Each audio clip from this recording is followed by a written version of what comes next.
Hey, this is Ronald from Maskills University. This is Krita. You can download Krita for free at krita.org. This works in Windows, in Linux, and on a Mac. It's a free open source digital art program, and it's best used with a digital tablet. You can use your mouse, and it's fun to try. So if you're new to digital art, I'll see you on the other side and show you how to use it. Okay, once we're inside, we're going to see this. If you don't see news over here to the right, click on this and enable news. I like to have that up to see what's going on. Over here, you have the community user manual, startup guide, and you can talk to other users. Open a new doc right here. In this window, there are presets I can use. I'm gonna go over here real quick because here I can change the background. If I don't want the background to be white, I can change that there. Back over to dimensions. If I'm going to print something, I want to change this to inches. If I'm going to publish this on the internet, then I want to keep this at pixels. I can just change this to 1920 by 1080 or 1080 by 1920 or leave it the way it is. As far as your resolution, you want this to stay at 300 dpi. In terms of your color, you can change some of this stuff as well. And go through some of these other options. Again, there are different templates they have set up for you. But the main thing is I want to make sure I get the size correct, make sure that I have it in inches depending on where it's going, and then we can go ahead and create that document. Once we're in here, we see we have menus on either side of us. We have a white bar on top. To remove that and go full screen, I'm going to press Control or Command plus Shift plus F as in Frank. And now we're full screen. We have tools over here. Our paintbrush, of course, which is the most important thing because we're going to do some painting. Over here we have basic menu options. Over here we have tools. These tools are too small. This is the default standard. I'm going to change it to 22. I can see that better. I can also move things around like this anywhere I want. And I can drag any of these things over. Put it there or put it there, wherever I want to put it. So we can move things around. Basic open, save, and you can look at the menu options here. My eraser, opacity, change the size of my brush. If I want to go into a brush really quickly, just press B as in boy. Right now I'm using a mouse. This is better done on a tablet. But since this program is free, and if you're just trying to get started with this and see if you like it, you can start with the mouse. You can get a decent tablet on eBay, Amazon, anywhere for probably $300 to $500. So anyway, we made that bigger. These texts are too small, so I want to change that. Go over here to Settings. Go down to Configure, Printer. Come up to General. Go over here to Window. Click on a window. I want to use a custom interface font. Now it's set at 9. Enable that. I can change the font to anything I want and increase it. We'll go 13. And now that's a lot bigger for me. And even when I go to a drop-down menu, I can see it better. And in terms of the menus, it's just basic open, save stuff, edit, paste, full screen. And there are sub menus here. And just check these out. You can play with images. And we use layers over here. I'll talk about that in a minute. Group things. I can add blurs and different effects and filters. So check those out.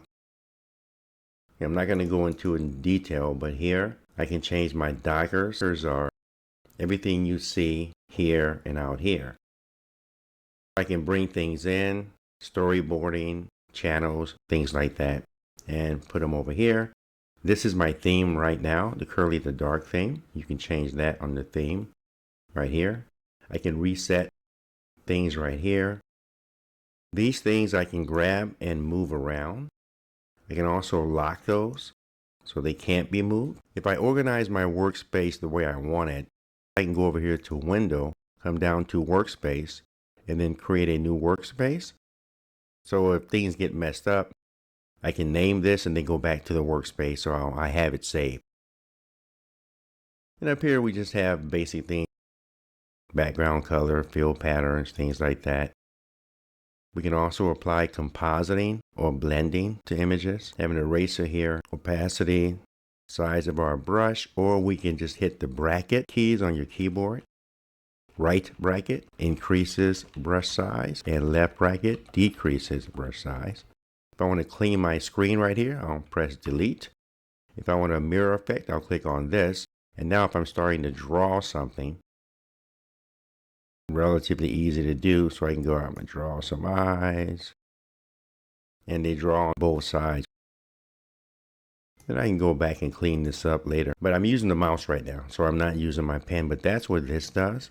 Let's delete that. Control or Command Z undoes everything. This is my paint layer.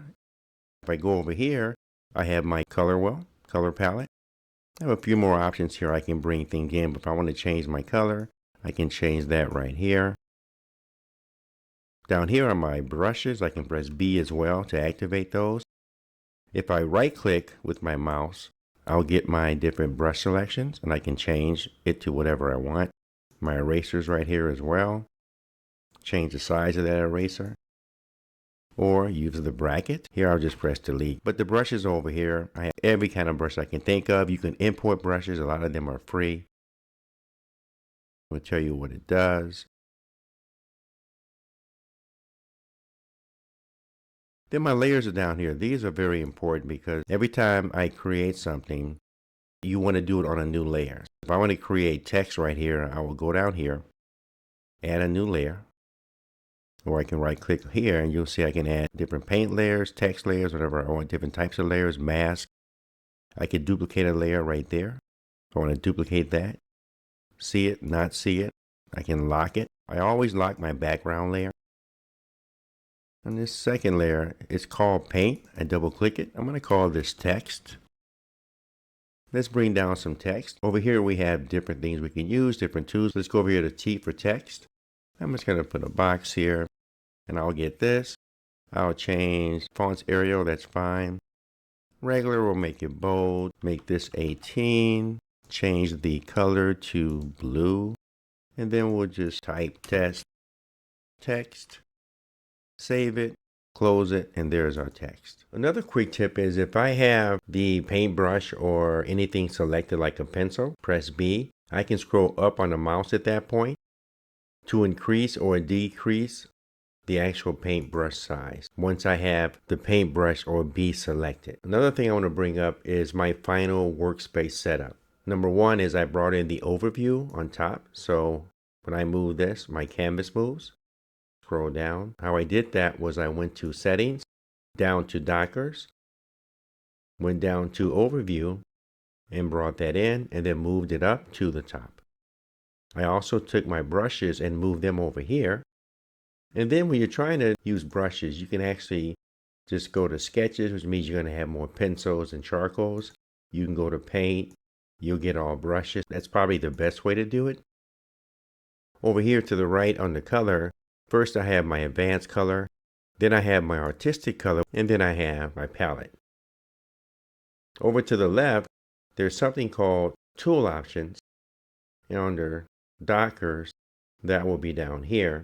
It's normally buried in here. I dragged it over underneath my tool options over here, so when I click on one of them, I'll get more options or more details down here. Down at the very bottom, I can change the size of my canvas by moving this left or right.